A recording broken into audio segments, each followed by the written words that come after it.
Hey, I'm Lauren. Come refresh Yvette's color and cut with me. The focus on her color today will be refreshing her regrowth and refreshing the overall tone of the red and that pink statement piece, as well as refreshing her shag cut.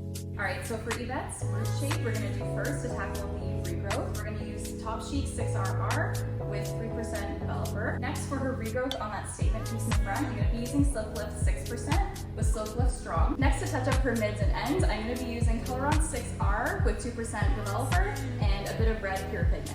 And finally, to refresh that statement piece in the front, I'm going to be using Coloron's Pastel Rose with 2% developer and a little bit of cool pink pure pigments.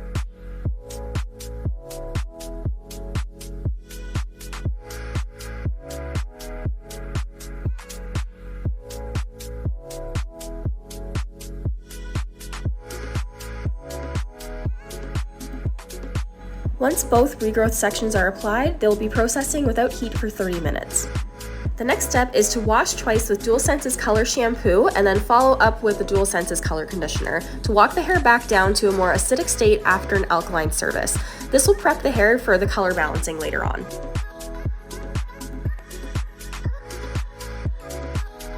Before I apply the refresh color on towel dried hair, I'm going to be using the Structure Equalizer spray and spraying it all over the mids and ends. This is going to help the porosity and help it take evenly.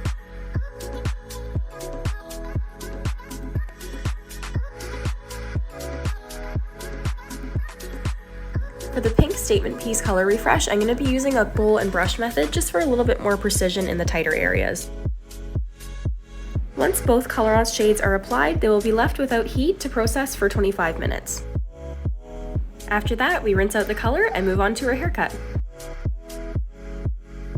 For this shag cut with lots of disconnected layers, I'm going to be using a star-shaped pattern along her parietal ridge like this, and along the peaks of the star, I'm going to be carving out internal layers for lots of movement. For the section above the parietal ridge, I'm going to be grabbing this section and cutting it all as one, deep point cutting and cutting short to long. For a little bit more airy movement in the parietal ridge, I'm going to be taking sections and back cutting underneath to create a little bit of a shelf effect. I also disconnected the face framing to create a choppy anime bang. To create natural separation, I'm going to be using the Creative Texture Dry Boost in the mids and ends. And here's the final result. Thank you for watching.